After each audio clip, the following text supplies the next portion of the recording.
அருந்தமிழர்களுக்கு வணக்கம். அன்பு நேயர்கள் அனைவருக்கும் ஒரு வேண்டுகோள். தொடர்ச்சியாக எங்கள் காணொளிகளை பார்த்து கொண்டிருக்கிறீர்கள். மறவாமல் என் உயிர் சொந்தங்கள் எல்லாரும் சப்ஸ்கிரைப் பண்ணுங்கள், பெல் பட்டன் அழுத்துங்க. உங்களுக்கான காணொளிகளை தொடர்ச்சியாக நாங்கள் கொடுத்து கொண்டிருக்கிறோம். வாருங்கள், நிகழ்ச்சிக்கு போகலாம். இன்று நடைபெற்ற திமுகவின் செயற்குழு கூட்டத்தில் பல முடிவுகள் எடுக்கப்பட்டுள்ளன. அது திமுகவிற்கு சாதகமாக அமையுமா பாதகமாக அமையுமா என்பதை பற்றி அண்ணன் சுரேஷ் அவர்களிடம் விவாதிக்கிறோம். வாருங்கள் அண்ணே. வணக்கண்ணே. வணக்கம். வணக்கம் சரி. என்னண்ணே எந்திரிச்சு வந்துட்டார் போல் ஸ்டாலின் அவர்கள். ரொம்ப ஏதாவது உத்வேகமாக ஏதாவது செய்யணும்னு புதுசாக ஏதோ பண்ணிக்கிட்டே இருக்காங்க. ஃபேக்ட் செக் குழு ஒன்று அமைச்சாங்க. அதுக்கப்புறம் நீங்களாம் ஆன்லைனில் பேசுங்கன்னாங்க. கலாய்வுக்கு ஒரு 38 பேர் இப்போ கொண்ட குழு அமைச்சாங்க. அதாவது எதையாவது ஒன்று பண்ணணும் அப்படின்னு திமுக ஏதோ செஞ்சுக்கிட்டே இருக்குது. இன்றைக்கி வந்து பெருசுங்கள்லாம் மாவட்ட செயலாளர்லேருந்து வெளில போங்க அப்படிங்கிற மாதிரி ஒரு நிகழ்வு நடந்திருக்கு. அது கட்சிக்குள்ளே ஒரு சலசலப்பை ஏற்படுத்துமா? அதை பற்றி உங்களோட விரிவான பார்வை என்ன? அதாவது தமிழ்நாட்டில் ஒரு முக்கியமான பழமொழி சொல்லுவாங்க. அது குழப்பிக்கிட்டே ஒருத்தன் இருக்கிறான்னு வச்சுக்கோங்க. இதை செய்யவா அதை செய்யவா அப்படின்னு ஒன்று ஒன்றா செஞ்சுக்கிட்டு இருக்கான்னா அவன் சொல்லுவாங்க, ஏய் எதை தின்னா பித்தம் தெளியும்னு அலையிறியடா அப்படின்னு சொல்லுவாங்கள்ல. என்ன முடிவு எடுத்தால் கரை சேர முடியும் அப்படின்றது தான் அது அதனுடைய பொருள். அது மாதிரி பெரிய சிக்கல்ல இருக்கு. அது மாதிரி திமுக இப்போ எதை தின்னா பித்தம் தெளியும் அப்படின்னு சொல்லி கண்டதெல்லாம் தேடி தின்னுகிட்டு இருக்குது. ஒரு உடம்பு ஒருத்தனுக்கு சரியில்லைன்னு சொல்லி சொன்னா யார் சொல்றது, யாரு சொல்ல கேட்பான். ஏன் அது அந்த பச்சையில மூலிகை சாப்பிடுனா சாப்பிடுவான், இந்த டாக்டர்கிட்ட போனா போவான். அவனுக்கு வந்து அந்த சமயத்துல யாரு சொன்னாலும் தனக்கு தேவையானதா இருக்குமோன்ற எண்ணம் இருக்குல்ல. அதை மாதிரி சுத்தி உள்ளவங்க நிலையில இருக்கான். அந்த நிலைமையில திமுக இருக்குது அப்படின்றது தான் இன்னைக்கு உள்ள சூழ்நிலை. இன்னைக்கு திமுக முடிவு எடுத்திருக்கு. அந்த முடிவுகளை முதல்ல பார்த்தா அவங்களுக்கு தெரியும். இப்போ அதில் என்னென்ன முடிவுகள் சொல்கிறாங்கன்னா, செயற்குழு கூட்டத்தில் மாவட்ட செயலாளர்களாக இருப்பவர்கள் 70 வயதுக்கு மேலே யாருக்கும் பொறுப்பு இல்லை, மாவட்ட செயலாளர்களாக இருக்க முடியாது. அப்போ மாவட்ட செயலாளராக இருக்க முடியாது, அதுக்கு மேலே உள்ள பொறுப்புகள் கொடுப்பாங்க அப்படின்னு நம்ம புரிஞ்சிக்கலாம். ஏன்னா அது முழுமையாக தவிர்த்து விட முடியாது அப்படின்றது ஒன்று. அப்போ நீங்கள் எல்லாரும் முக்கியமாக அந்த மாவட்ட செயலாளருங்கிறது தான் வந்து திமுக பற்றி ஒரு கோலோச்சிக்கின்ற ஒரு பதவி. திமுக எல்லா கட்சிகளுமே மாவட்ட செயலாளர் ஒரு இண்டிபெண்டன்ட் பவர் உள்ள ஒரு சென்டர். அது மற்ற இடங்கள்லாம் மாநிலம் கொடுங்க, மண்டலம் 1000 தான் மாநில பொறுப்பாக இருந்தால் கூட மாவட்டத்துக்குள்ள மாவட்ட செயலாளரை மீறி செய்ய முடியாதுன்றது இருக்குது. திமுக கட்டுக்கோப்பான ஏற்கனவே இருந்த கட்சி. அதில் வந்து அப்படிதான் இருந்தது. அப்படி பார்த்தீங்கன்னா கிட்டத்தட்ட 13க்கும் மேற்பட்ட மாவட்ட செயலாளர்கள் பதவி இழக்கிற சூழல் வருது. எல்லாரும் 70 வயதுக்கு மேற்பட்டவர்கள்னு சொல்றாங்க. இன்னொன்று 3 முறைக்கு மேல் 2 அல்லது 3 முறைக்கு மேல் மாவட்ட செயலாளர்களாக இருப்பவர்கள் தொடர்ந்து இருக்க முடியாது. ஏன்னா குறைந்தது அவ்வளோதான் இருக்க முடியும். நீங்கள் அது பட்டியல் எடுத்து பார்த்தீங்கன்னா 23 மாவட்ட செயலாளர்கள் ஏற்கனவே 3 முறைக்கு மேல் தொடர்ந்து இருக்கிறாங்க. அப்போ அது போச்சு. இப்போ ஏற்கனவே இருக்கிறது 77 மாவட்ட செயலாளர்கள் இருக்கிறாங்க. இப்போ இதை வந்து 110 மாவட்ட செயலாளராக மாற்ற போகிறாங்க. 2 தொகுதிகளும் ஒரு மாவட்ட செயலாளர். ஒரு ரெவன்யூ மாவட்டம் அப்படின்னு எடுத்துக்கிட்டா, ரெவன்யூ மாவட்டம் எடுத்துக்கிட்டா அந்த ரெவன்யூ மாவட்டத்தில் உள்ள தொகுதியை 2 பிரிக்கிறது. ஒற்றைப்படை எண்ணிக்கையில் தொகுதிகள் அந்த ரெவன்யூ மாவட்டத்துக்குள்ளே இருந்தால் கடைசியாக உள்ள 3 தொகுதிகளை சேர்த்து ஒரு மாவட்டம் ஆகிறது. இப்போ என்ன ஆகும்னா, அந்த 3 தொகுதிகளை சேர்த்து மாவட்டமாகறாங்கல்ல, அங்கே கடுமையான போட்டி இருக்கும். ஏன்னா அதிகாரம் அதிகமாக இருக்க வேண்டும்ன்ற அதிகார வேட்கை கொண்டவர்கள் திமுக அதிகம். அதில் ஆளுகிற கட்சி டீலிமிட்டேஷன் அப்படின்னு ஆரம்பிக்கும். நீங்க என்னடா சொல்றது, நாங்க பண்றோம்டா. திமுக கட்சியினோட டீலிமிட்டேஷன் நடந்துகிட்டு இருக்கு. அங்கே அந்த டீலிமிட்டேஷனை எதிர்க்கிறோம், இங்கே டீலிமிட்டேஷன் நடந்துகிட்டு இருக்கு. கரெக்ட் நீங்க சொல்றது. இது ஒன்று. அடுத்தது என்னன்னா, கிளை செயலாளர், அதுக்கு ஒன்றிய செயலாளர், நகர செயலாளர், இந்த பொறுப்புகளில் இருப்பவர்கள் வந்து 45 வயதுக்கு மேலே உள்ளவர்கள் இருக்க முடியாது. அங்கேயும் 2 முறைக்கு மேலே இருக்கக்கூடாது அப்படின்ற ஒரு இதை கொண்டு வராங்க. இது எல்லாமே சரிதான். ஆனால் வந்து நம்ம ஏற்கனவே சொன்ன மாதிரி எதை தின்றால் பித்தம் தெளியும்னு சொன்னோம்ல. ஏற்கனவே தேர்தல் முடிந்த உடனேயே கட்சியினுடைய மாவட்ட செயலாளர்கள் கூட்டம் நடைபெற்றது, உயர்மட்ட குழு கூட்டம் நடைபெற்றது. இதில் ஒரு முடிவெடுத்து கள ஆய்வு குழுன்னு ஒன்று போட்டு 38 பேர் கொண்ட குழு ஒன்று அமைச்சாங்க. 2 பேராக அதை பிரித்து எல்லா மாவட்டங்களுக்கும் போய் மாவட்ட செயலாளர்கள், அங்களோட நகர செயலாளர்கள் ஹைரார்க்கியாக ஒருத்தரையாக சந்தித்து கருத்துக்களை கேட்டாங்க. கீழே உள்ள உறுப்பினர்கள் வரைக்கும், கட்சியினுடைய உறுப்பினர்கள் வரைக்கும் எல்லாத்தையும் கருத்துக்களை கேட்டாங்க. ஆன்லைன்லேயே ஓப்பன் பண்ணி விட்டாங்க. யாருனாலும் விமர்சனம் பண்ணலாம். தலைமையிட்ட ஏதாவது கருத்து சொல்கிறதுக்கு தேவை இருந்தால் கூட சொல்லலாம் அப்படின்ற அளவுக்கு சொன்னாங்க. அது குறித்து எல்லாம் எழுதுனாங்க. எல்லாருமே அந்த தகவல்லாம் வந்துச்சு. அந்த தகவல்கள் எல்லாமே தலைமையோடு கொடுத்துட்டாங்க. அப்படியே எல்லாமே இல்லை. ஆனால் செஞ்சாங்கண்ணே, ஸ்டாக்கில் போட்டுட்டு இதுக்கெல்லாம் காரணம் ஜென்சி கூட்டம் தான் அப்படின்னு சொல்லிட்டு திமுக ஜென்சின்னு சொல்லி எல்லா இடத்துலையும் போய் ஜென்சி கூட்டம், அது பெரிய பேக் ஃபயர் ஆயிடுச்சுன்னு நினைக்கிறேன். இதான் இதை எதை தின்றால் பித்தம் தெளியன்றதுதான்.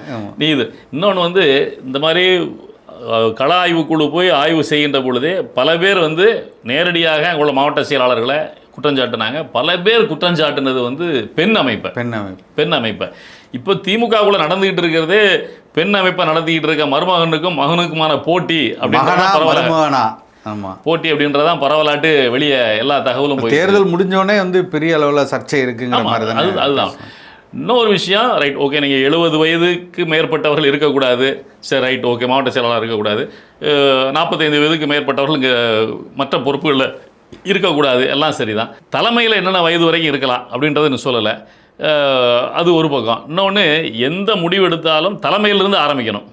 நீங்கள் உங்களை சுத்தம் பண்ணிட்டு தான் கீழே போகணும். உங்களை சுத்தம் பண்ணாமல் கீழே போனால் அங்கே எந்த வேலையும் நடக்காது. இன்னொன்று, நமக்கே தெரியும், நம்ம அருந்தமிழ்லே ஏற்கனவே சொல்லியிருக்கிறோம், தேர்தல் முடிந்தவுடன் தேர்தல் முடிவுகள் வருவதற்கு முன்னதாகவே திமுக வந்து கடுமையான தோல்வியை சந்திக்கும் அப்படின்றது. இப்போ திமுகவில் முக்கியமான நபர்கள் நமக்கு சொன்ன தகவல்களே, இந்த முறை திமுகவில் வேட்பாளராக போட்டியிட்ட கிட்டத்தட்ட ஒரு 70-80க்கும் மேற்பட்டவர்கள் யாருன்னு எங்களுக்கே தெரியாது அப்படின்னு திமுக தலைமையில் உள்ளவர்கள் சொன்னதாகவே நம்ம சொல்லி தோற்பதற்கான வாய்ப்பு இருக்கிறது அப்படின்னு சொன்னோம். அப்போ இந்த மாதிரிலாம் பல விஷயங்களை பார்க்கின்ற பொழுது நீங்கள் வந்து இளையவர்களுக்கு வாய்ப்பு கொடுக்குறீங்கன்றது வேறு விஷயம். நீங்கள் 45 வயதுக்கு மேற்பட்டவர்கள் கீழே இருக்கக்கூடாது, 70 வயதுக்கு மேற்பட்டவர்கள் மாவட்ட செயலாளர் இருக்கக்கூடாது. புதிதாக வருகிறவர்கள் யார் அப்படின்றது கேள்வி. திமுகவில் 2 விஷயம் இருக்குது. இந்த புதிதாக வருகிறவர்கள், ஒன்று, நீங்கள் வந்து 70 வயதுக்கு மேற்பட்டவர்கள் 13 பேர் மாவட்ட செயலாளர் பொறுப்புலேருந்து போக போகிறாங்க. இந்த போக போகிற 13 பேரும் அந்த இடத்துல ரீப்ளேஸ் பண்ணி யார் வருவான்னு நீங்கள் நினைக்கிறீங்க? அவங்களோட பையன், அதே அவங்களோட மருமகன், மச்சான், இந்த மாதிரி ஆளதான் கொண்டு உட்கார வைக்க போகிறாங்க. அப்போ நீங்கள் இந்த தேர்தல் சமயத்தில் ராணிப்பேட்டை தொகுதியில், ராணிப்பேட்டையினுடைய மாவட்ட செயலாளராக இருக்கின்ற காந்தி, முன்னாள் அமைச்சர், இப்போ சட்டமன்ற உறுப்பினர், அவருடைய தொகுதியில் அவருக்கு சீட்டு கொடுக்காம அவருடைய மகனுக்கு வாய்ப்பு வழங்கப்பட்டது. திமுகவில் வாய்ப்பு வழங்கப்பட்டு அவர் வேட்புமனு தாக்கல் பண்ணுறதுக்கு ஆசி வாங்கிட்டு வேட்புமனு தாக்கலே பண்ண போனார். ஆனால் அதுக்கு காந்தி அவர்கள் மிக கடுமையான எதிர்ப்பு தெரிவித்து இவர் குறித்து எதிரான அறிக்கையெல்லாம் வெளியிட்டார். கட்சிக்காரங்களை கொண்டு போக விடாமல் தடுத்தார். அப்பாவுக்கும் மகனுக்குமே அங்கே பெரிய யுத்தமே நடைபெற்றது. திரும்ப தலைமையில் போய் உட்காந்து தகராறு பண்ணி தனக்கு திரும்ப சீட் வாங்கிட்டு வந்தார். அப்போ அப்பா பையனுக்கு இடையிலேயே பொறுப்புகளை விட்டுக் கொடுப்பதற்கு மனம் இல்லாமல் சண்டை போடுகிற சூழ்நிலை தான் இன்றைக்கி திமுக நிலவிட்டு இருக்குது.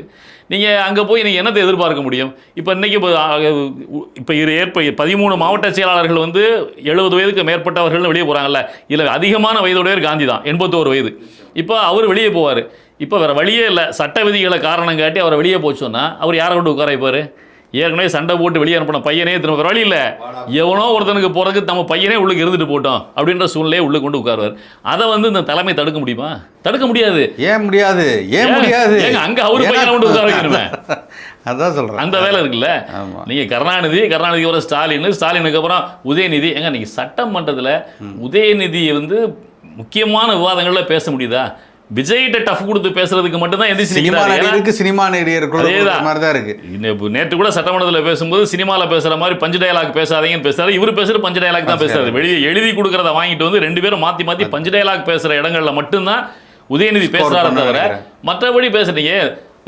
இது தமிழ்தாய் வாழ்த்து தொடர்பான தீர்மானம் வந்த பொழுது அது குறித்து பேசுவதற்கு யாருக்கு வாய்ப்பு கொடுத்தது? கோவி செழியனுக்கு தான் வாய்ப்பு கொடுத்தது. ஏன்னா அவர் முனைவர் பட்டம் பெற்றவர், ஓரளவுக்கு அரசியல் புரிதல் உள்ளவர். அப்போ அவர் பேசுறதுக்கு வாய்ப்பு கொடுக்கப்பட்டது, மிக தெளிவாக பேசினார். அதில் நீங்கள் ஏன் பேசலை? அப்போது தன்னுடைய குடும்பத்திலேருந்து மகனை உருவாக்கி கொண்டு உட்கார வைக்கிற சூழல் இருக்கும்போது ஒவ்வொரு மாவட்ட செயலாளரும் அவருடைய பையனையோ மகனையோ தான் உருவாக்கி கொண்டு உட்கார வைப்பாங்க. இதுதான் சூழல் ஏற்படுது. இன்னொன்று, இந்த லாபி ஒர்க் அங்கே நிறைய நடக்கலை. நீங்கள் இந்த தேர்தலினுடைய திமுகவுடைய தோல்விக்கு காரணமே அவங்க வீட்டில் உள்ள பவர் சென்டர்ஸ் தான். மனைவி ஒரு பவர் சென்டர், மருமகன் ஒரு பவர் சென்டர், மகன் ஒரு பவர் சென்டர், அது இல்லாமல் தங்கை ஒரு பவர் சென்டர், அக்கா ஒரு செல்வி அக்கா ஒரு பவர் சென்டர், பல பவர் சென்டர்கள் அங்கே ஏற்பட்டதான். ஒன்று கிடையாது. ஒரு சின்ன ஒரு உதாரணம் சொல்கிறேன், யாராலையும் மறுக்க முடியாது. இன்றைக்கி ஒரு சிறையில் இருக்கிறாரு. கல்வித்துறையில் மிகப்பெரிய அளவில் பணம் வாங்கி கொண்டு அந்த கல்வித்துறைக்கான இப்போ சிபிஎஸ்சி பள்ளிகளுக்கான அப்ரூவலை வாங்கி தரேன்னு சொல்லி ஏமாற்றி விட்டார். 100 கோடி ரூபாய்க்கு மேலே ஏமாற்றி விட்டார்னு ஒருத்தரை வந்து சிறையில் வச்சுருக்கிறாங்க. இதுக்கு பின்னணியில் பல விஷயங்கள் பேசப்படுகிறது. இந்த பின்னணியிலேயே இவருக்கு யாரிடம் இருக்கும், இவர் இவ்வளோ கோடிக்கணக்கில் பணத்தை வசூல் பண்ணார், யாருக்கு கொடுத்தார் அப்படின்னு சொல்லி சொன்னால் கல்வி அமைச்சர், முன்னாள் முதல்வருடைய மனைவியிட தான் இவர் நேரடியாக தொடர்பு வச்சுருந்தார் அப்படின்னு சொல்கிறாங்க. நீங்கள் அந்த அம்மா மிகப்பெரிய பவர் சென்டராக இருந்தாங்க. நீங்கள் அவங்களுக்கு யார் அப்படின்னு சொன்னால் சோ ராமசாமியினுடைய தங்கை அப்படின்னு சொல்லப்படுகின்ற ஒரு நபர் பேரை சொல்கிறாங்க. அவங்க வந்து ஆமாம் இவங்களுக்கு மிக நெருக்கம் அப்படின்னா அவங்க மூலமாக கிட்டத்தட்ட வசூல் செய்யப்பட்ட பணத்தில் பாதி பணம் இந்த அம்மாவுக்கு தான் வந்து சேர்ந்தது. அதனால தான் அவர் வந்து அவ்வளோ தூரம் கோல வச்ச முடிஞ்சது பள்ளி கல்வித்துறையில் அப்படின்னு தகவல் சொல்கிறாங்க. அப்போ இதெல்லாம் எங்கே போய் நிறுத்துவீங்க? ஆளாளுக்கு நீங்கள் பணம் வசூல் பண்ணுறதுக்கு இஷ்டத்துக்கு பண்ணி நீங்கள் ஹெச்ஆர்என்சி மினிஸ்டர் இருக்கிறாரு. ஹெச்ஆர்என்சி மினிஸ்டர் வந்து முழுக்க என்ன வேலை பார்த்துட்டு இருந்தார்? அவருக்கு அதிமுக திறந்து சேலை கீழே வந்து உள்ளது மூடி கோயிலுக்கெல்லாம் எல்லா கோயிலுக்கும் கூட்டிட்டு போய் இங்கே ஒன்றும் இல்லை. திமுக ஆட்சி காலத்தில் அமைச்சர்களாக இருந்தாங்க. அமைச்சர்களாக இருந்தவர்கள் பாதிக்கு மேற்பட்டவர்கள் எந்த கட்சியிலிருந்து உள்ளுக்கு வந்தவர்கள் யாருக்கு வாய்ப்பு கொடுக்கப்பட்டது? அதிமுகவில் அம்மாவிடம் அடிமையாக இருந்த பல பேர் தான் அங்கே. நீ அதை தான் திமுக எல்லாம் பொறுமிக்கிட்டு இருந்தான். இந்த தேர்தல் தோல்வி காரணமே அதிமுக இருந்து உள்ளுக்கு வந்தவங்க தான் மிகப்பெரிய ஆதிக்கம் செலுத்துறாங்க. நீங்க ஏவா வேலு எங்க இருந்து வந்தாரு, முத்துசாமி எங்க இருந்து வந்தாரு, அனிதா ராதாகிருஷ்ணன் எங்க இருந்து வந்தாரு, KKSSR ராமச்சந்திரன் எங்க இருந்து வந்தாரு, செந்தில் பாலாஜி எங்க இருந்து வந்தாரு, முத்துசாமி எங்க இருந்து வந்தாரு, ரகுபதி எங்க இருந்து வந்தாரு, இவரு HRNC மினிஸ்டர் சேகர் பாபு எங்க இருந்து வந்தாரு. அப்போ இவர் பாலாஜி விட்டுட்டீங்க யாரு? 10 ரூபா பாலாஜி. அதான் சொல்ல செந்தில் பாலாஜி. அப்போ இவர்களெல்லாம் எங்க இருந்து வந்தாங்க? எங்க இருந்து வந்தவர்களுக்கு நீங்க அமைச்சர் வாய்ப்பு கொடுத்தீங்க, MLA சீட்டுக்கான வாய்ப்பு கொடுத்தீங்க. நீங்க இதை மாத்துறதை விட்டுட்டு வயதை மட்டும் நிர்ணயிச்சுட்டா நீங்க கட்சிக்கு உழைச்சவனுக்கு வாய்ப்பு கொடுக்கணுங்க. திமுக எல்லாரும் பொறுமைக்கிட்டு இருக்குது, அதுதான் பொறுமைக்கிட்டு இருக்கான். நீ கட்சியில உண்மையா உழைச்சவனுக்கு வாய்ப்பு கொடுனா, நீ வயதை குறைக்கிறதுல முக்கியம் இல்ல, உழைத்தவனை பார்த்து வாய்ப்பு வழங்க விட வேண்டும். அப்பதான் கட்சி நிற்கும். புதுக்கோட்டையிலோட பவர் சென்டர் இங்க கிச்சன் கேபினெட் கொடுத்ததுனால தான் இந்த 2வது முறையா அவருக்கு வாய்ப்பு கொடுத்துருக்காங்க. முத்துராஜா அவர்களுக்கு 2வது முறை வாய்ப்பு கொடுத்து அங்க பெரிய சர்ச்சை இன்னைக்கு நிலவருக்கு அவருக்கு கட்சிக்கும் தொடர்பே இல்லைன்றாங்க. சம்பந்தம் இல்லாம ஒருத்தரை கொண்டு வந்து நிறுத்தினதான் இங்க வந்து மிகப்பெரிய சர்ச்சையா இருக்கு. இந்த மாதிரி இன்னொரு திருவள்ளூர்லையும் அந்த மாதிரி திருவள்ளூரில் இப்போ நம்ம சொல்கிறோம். அடுத்த திருவள்ளூருடைய மாவட்டம் இது திமுகவில் உள்ள பொறுப்பாளர்கள் நமக்கு சொன்ன தகவலாம் எழுதி சொல்கிறோம். அடுத்த திமுகவினுடைய திருவள்ளூர் மாவட்ட செயலாளர் யாருன்னா இன்னைக்கு திமுக கட்சியிலே பரவலாக பேசிக்கிட்டு இருக்காங்க, VG ராஜேந்திரன். நீங்கள் சென்னைக்குள்ளே எங்கே போனீங்கன்னாலும் தெரியும், VGR ரியல் எஸ்டேட், VGR பில்டர்ஸ்னு பெருசாக இருக்கும். அவர் திமுக பரம்பரை திமுககாரரா? திமுக உழைத்தவரா? திமுக கூட புதிய நீதி கட்சி வந்து கூட்டணி வைக்கின்ற பொழுது புதிய நீதி கட்சியில் சீட்டு வாங்கிட்டு திமுகவில் வந்து ஒட்டிக்கிட்டவர், புதிய முதலியார் சமூகத்தை சார்ந்தவர், புதிய நீதி கட்சியினுடைய தலைவரோட நெருக்கமாக இருந்தவர். அந்த அடிப்படையில் உள்ளுக்கு வாங்கினவர். பணபலம் நிறைய இருந்தாலும் நீங்கள் திமுகவில் உள்ளுக்கு வச்சுக்கிட்டீங்க. அடுத்த தேர்தலில் அவர் திமுகவில் MLA சீட் கொடுத்து MLA வாக்குறீங்க. இப்போ அடுத்த மாவட்ட செயலாளர் அவர் தான் வரப்போறாருன்னு சொல்கிறாங்க திருவள்ளூருக்கு. அப்போ திருவள்ளூரில் திமுக உழைத்தவங்களாம் எங்கே போவான்னு திருவள்ளூர்லாம் கேட்குறாங்கல்ல. அப்போ இவ்வளோ நாள் கட்சிக்காக உழைத்தவன், இவ்வளோ நாள் பல வழக்குகளை சந்தித்தவன்லாம் 70 வயதுக்கு குறைவானவர் மாவட்ட செயலாளர். திமுக அவர் அதிமுகலேருந்து வருவார், இல்லை வெளியிருந்து நாங்கள் கொண்டு வருவோம், இல்லை பெண்ணை விட்டு அலசி ஆராய்ஞ்சு யாரை நல்லா வசூல் பண்ணி தருவான்னு சொல்லி அவரை கொண்டு உட்கார வைப்போம்னு சொன்னால் திமுகலாம் ஒன்றாயிடுவானா? இதில் இன்னைக்கு முன்னாள் முதல்வர் பேசியிருக்காரு, ஸ்டாலின் அவர்கள் சொல்லியிருக்காரு, இந்த கட்சியின் இது வந்து உங்கள் வீட்டிலிருந்து தொடங்கட்டும் அப்படிங்கிறார். உங்கள் வீட்டிலிருந்து இதற்கான ஆதரவு தொடங்கட்டும், வாக்குகள் இங்கிருந்து தொடங்கட்டும்ங்கிறாரு. இதுல என்ன வாக்கு அங்க இருந்து தொடங்கட்டும், பதவி அங்க இருந்து தொடங்கக்கூடாது. அதுதான் முக்கியம். நீ அதை சொல்லுங்க. உங்கள் வீட்டிலிருந்து பதவி அடுத்தவங்களுக்கு கொடுக்க கூடாது. ஒரு குடும்பத்தில் ஒருவருக்கு பதவின்னு கொண்டு வாங்க. ஒரு முறை ஒரு குடும்பத்தில் ஒரு பதவியில் இருந்துட்டாருன்னா அடுத்து அந்த குடும்பத்தில் உள்ளவருக்கு பதவி கிடையாதுன்னு கொண்டு வாங்க. தலைமை வரைக்கும் கொண்டு போங்க. இது நம்ம கேட்குற கேள்வி இல்லை, திமுக உள்ளவங்க கேட்குற கேள்வி. அதை தான் நம்ம இதில் பேசுகிறோம். அப்போ இதையெல்லாம் விட்டு நீங்கள் வந்து 45 வயசு 70 வயசு இப்படின்னு சொல்கிறதுல எந்த விதமான பிரயோஜனமும் கிடையாது. அப்போ இதையெல்லாம் திமுககாரன் எதிர்பார்த்துக்கிட்டு இருக்கிறான். நீங்கள் கலைஞர் கருணாநிதி அவர்கள் இருக்கின்ற பொழுது, இப்போ நான் 2009க்கு முன்பு நான் உங்களுக்கு கேட்க வந்தேன். ஏன்னா எல்லாரோடையும் உங்களுக்கு அனுபவம் இருக்குது. அந்த கட்சியில் வந்து 2009க்கு முன்னாடி பயணம் செஞ்சுருக்கீங்க, பல நெருக்கமான உறவுகள் இருக்குது. அந்த கட்சியில் வந்து பல பொறுப்புகள் இருந்திருக்கீங்க. அப்போலேருந்தே அந்த அதான் சொல்கிறேன். இப்போ கலைஞர் அதாவது அறிஞர் அண்ணா அவர்கள் இருக்கின்ற பொழுது நீங்கள் ஒரே ஒரு உதாரணம், நீங்கள் திருச்சி சவுந்தரராஜன் ஒருத்தர் இருக்கார். அண்ணா எம்ஜிஆர் ரசிகர் மன்றத்தினுடைய அகில உலக தலைவரெல்லாம் பொறுப்பில் இருந்திருக்கிறாரு. முதல்ல இருந்தார். அதுக்கப்புறம் புது அமைப்பு தானே வேறு யாருக்கோ போச்சுது. அவர் ஒரு கட்டுரை எழுதியிருக்கிறார். சமீபத்தில் ஒரு பேட்டி கொடுத்தார். நீங்கள் அதை பார்த்தீங்கன்னா தெரியும். அவர் அறிஞர் அண்ணாவோட நெருக்கமாக இருந்தவர். அவர் வந்து அறிஞர் அண்ணாவிடம் நான் பொதுக்குழுவுக்கு போட்டியிடணும்னு விரும்புகிறேன், நான் திருச்சியில் இருக்கிறேன், அதனால் திருச்சியில் கொஞ்சம் அப்போ அன்பில்லாம் இருந்த சமயம் அவர்கிட்ட சொல்லுங்கள் அப்படின்னு சொல்லும்பொழுது அறிஞர் அண்ணா சொல்கிறார், நான் சொல்லி பொதுக்குழு உறுப்பினர் கொடுங்கன்னு சொல்லி சொன்னால் நல்லா இருக்காது, நீ கட்சிக்காரங்களை போய் சந்தித்து கட்சிக்காரங்கள்ட்ட வாக்குகளை பெற்று நீ மேலே வா அப்படின்னு சொல்லி சொன்னதாகவும், வேறு வழி இல்லாமல் இவர் திருச்சியில் போய் பொதுக்குழு உறுப்பினருக்கு போட்டியிட்டதாகவும், அந்த தேர்தல் முடிவு வரும்பொழுது தமிழ்நாட்டிலேயே பொதுக்குழு உறுப்பினர்கள் தேர்வில் அதிகமான வாக்குகளை பெற்றவர் சவுந்தரராஜன் அப்படின்னு வந்ததாகவும், அதனால் அந்த பட்டியல் வெளியிடப்பட்ட பொழுது அறிஞர் அண்ணாவுடைய பெயருக்கு மேலே சவுந்தரராஜன் பெயர் இருந்ததாகவும் அவர் சமீபத்தில் அந்த பேட்டி கொடுத்துருக்காரு. இப்படி இருந்தது தான் திமுக. ஆனால் என்னைக்கு இந்த திமுக அறிஞர் அண்ணா கையில் இருந்து அவருடைய மறைவுக்கு பின்னர் கலைஞர் கருணாநிதி கைக்கு போய் கலைஞர் கருணாநிதி தான் குடும்பத்தை உள்ளுக்கு கொண்டு வந்து குடும்பத்தை கோலச்ச வைக்க வேண்டும் என்று நினைத்தாரோ அன்னைக்கே அங்கே சீனியாரிட்டி அதுக்கெல்லாம் மரியாதை இல்லாமல் போச்சு. அதனுடைய விளைவு செய்த தவிர எல்லாருக்கும் பரவிட்டார். நீங்களும் பண்ணுங்க, நீங்களும் உங்க குடும்பத்திலேருந்து ஒரு ஆளை கூட்டு வந்துங்கிற மாதிரி ஒவ்வொருத்தர் குடும்பத்துல இருந்து அடுத்தடுத்த வாரிசுகள் உருவாக்க ஆரம்பிச்சிட்டார். ஆமா, ஏன்னா நம்மளை யாரும் கேள்வி கேட்கல. தன்னுடைய மகனை உருவாக்கணும்னு நினைக்கின்ற பொழுது கீழே உள்ள மாவட்ட பொறுப்பாளர்கள் மாவட்ட செயலாளர்கள் தன்னைக்கு யாரும் கேள்வி கேட்டக்கூடாது. நீங்க எங்க குறுநில மன்னர்களாக இருந்துக்கோங்க, நீங்க யாரையாவது உருவாக்கிக்கோங்க அப்படின்னு சொன்னதனுடைய விளைவு தான் இந்த இடத்துல வந்து நிற்கிது. அப்போது நீங்கள் வந்து அடிப்படை தேர்தல் கட்சியினுடைய அடிப்படை, அதாவது திமுகவில் ஒரு காலத்தில் கட்சியினுடைய அடிப்படை தேர்தல் வந்து அடிப்படை உறுப்பினர்கள் வட்டச் செயலாளரில் ஆரம்பித்து வட்டச் செயலாளர்கள் வட்ட பிரதிநிதிகள்லாம் சேர்ந்து நகரச் செயலாளர் மாவட்ட பிரதிநிதிகளை தேர்ந்தெடுத்து நகரச் செயலாளர் மாவட்ட பிரதிநிதிகள்லாம் சேர்ந்து ஒன்றிய பொறுப்பாளர்கள் அவங்க எல்லாரும் சேர்ந்து மாவட்ட செயலாளர்களை தேர்ந்தெடுத்து மாவட்ட செயலாளர்கள் பொதுக்குழு உறுப்பினர்கள் எல்லாரும் சேர்ந்து தலைமை பொறுப்பாளரை தேர்ந்தெடுக்கிற தேர்தல் உட்கட்சி தேர்தல் வந்து திமுகவில் நடந்துகிட்டு இருந்தது. அது ஒழுங்காக நடந்துகிட்டு இருக்கிற வரைக்கும் கட்சி வலுவாக இருந்தது. ஆனால் இன்றைக்கி அதிலேயே கை வச்சுட்டீங்க. இன்றைக்கி உட்கட்சி தேர்தலே நடக்கதில்லை. எனக்கு ஒரே ஒரு எக்ஸ்பீரியன்ஸ் திருவொற்றியூர் பகுதியில் கேபிபி சாமி அப்படின்னு சொல்லி அமைச்சர் இருந்தார். அவரோட எனக்கு ரொம்ப நெருக்கம். நான் அரசு கூடுதல் வழக்கறிஞராக ஒரு காலத்தில் 2006-11 பதவியேற்று இப்போ பணி செஞ்சுட்டு இருக்கிறேன். நீங்கள் அவர் வந்து நகரச் செயலாளர் தேர்தலுக்கு போட்டியிடும் பொழுது அங்கே வந்து நகரச் செயலாளர் தேர்தலில் திருவொற்றியூருடைய தொகுதியினுடைய எம்எல்ஏவாக இருந்த ஒருத்தர் போட்டிட்டார். அப்போ இவருக்கும் அவருக்கும் பிரச்சனை. தேர்தலே அங்கே நடக்கூடாமல் ஒரு ஸ்டாப் பண்ணார். ஏன்னா அவர் வந்து அங்கே தலைமையிலிருந்து கொண்டு வந்த ஓட்டு சீட்டு மாதிரியே 100 ஓட்டு சீட்டை தயார் பண்ணி கொடுத்து அதுக்கு மேலே கார்பன் ஷீட்டு வச்சு எல்லா ஓட்டர்ஸுக்கும் கொடுத்தாரு. அதை கீழே வச்சு கொடுக்குற ஓட்டு சீட்டை மேலே வச்சு ஓட்டு போடணும். அப்புறம் சாமிக்கு விழுந்திருக்குதா இவர் அன்றைய முன்னாள் மாவட்ட செயலாளர் ஒரு பேரை நான் சொல்ல விரும்பல, இப்போ அவர் இல்லை, மறைந்து விட்டார். அவருக்கு ஓட்டு போடதான் தெரிஞ்சிடும். அப்படி போட்டு வெளியே வந்து கொடுத்ததுக்கப்புறம் அவங்களுக்கு பணம் கொடுத்து இது அவர் எனக்கு தான் ஓட்டு போட்டாங்க அப்படின்றத உறுதிப்படுத்துகிற வேலையை செஞ்சாருன்றதுனால அந்த ஓட்டே தேர்தலே நடத்த விடாமல் ஓட்டு பெட்டிலாம் தூக்கி நடு ரோட்டில் போட்டு உடைச்சி வழக்கெல்லாம் ஆச்சு. அதுக்கப்புறம் அந்த தேர்தல் திமுகவுடைய தலைமை அலுவலகமான அறிவாலயத்தில் வச்சு நடந்தது. ஒரு கட்சியினுடைய நகரச் செயலாளர் எலெக்ஷன் வந்து திமுகவுடைய தலைமையான அறிவாலயத்தில் வச்சு நடந்தது. அப்போ அப்படிலாம் வந்து அந்த காலத்தில் தேர்தல் நடந்தது. ஆனால் இன்றைக்கி அப்படி இல்லை. எல்லாருமே தீர்மானிக்கப்படுகிறார்கள், தலைமையிலிருந்து தீர்மானிக்கப்படுகிறார்கள். அப்போ வந்து யாருக்கு பதவி அப்படின்றத இவங்களே முடிவு பண்ணிக்கிறாங்க.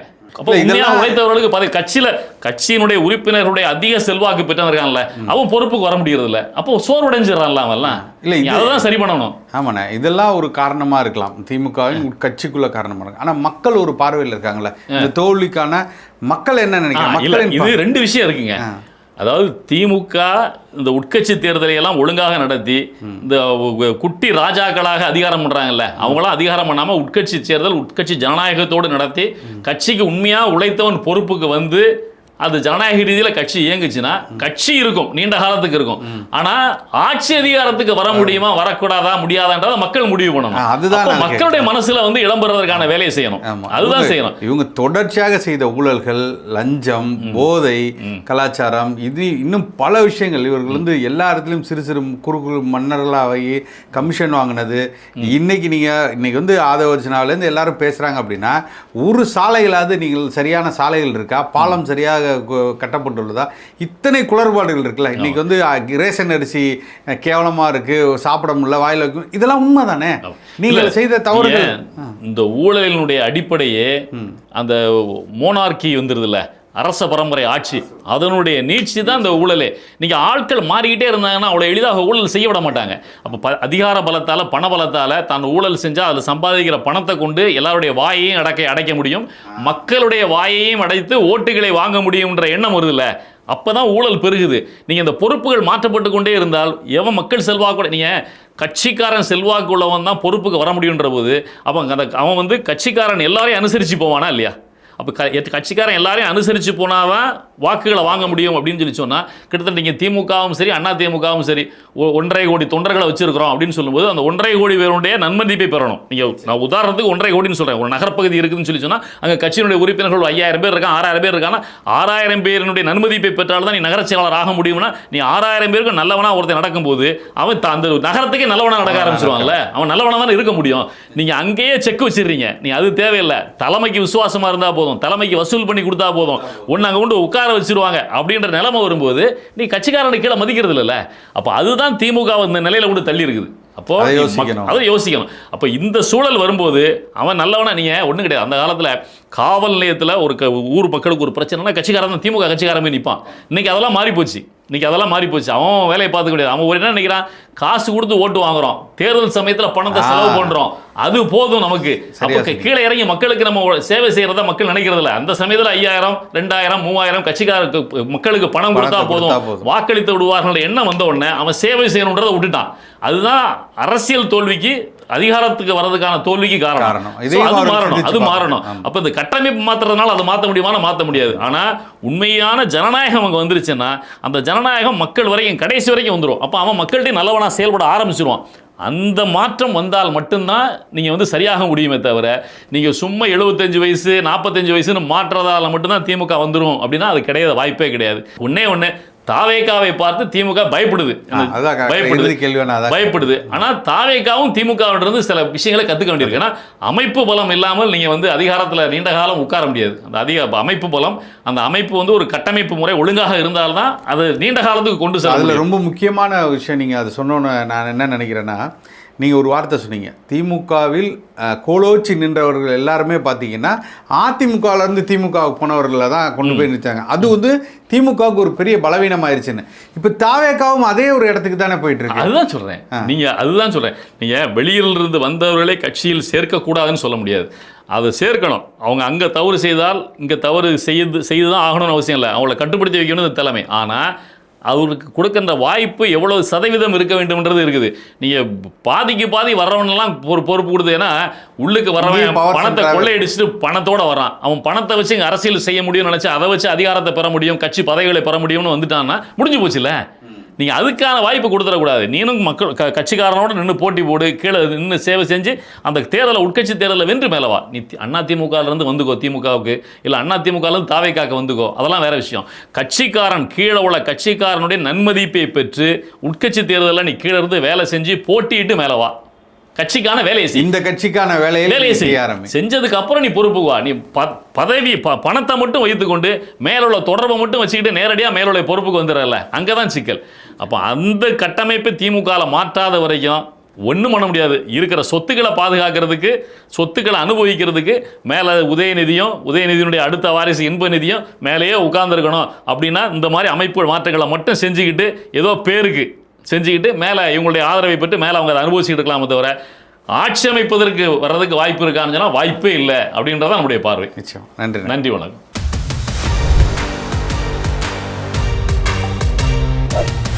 அருந்தமிழ் எங்கள் உயிருக்கு நேர்.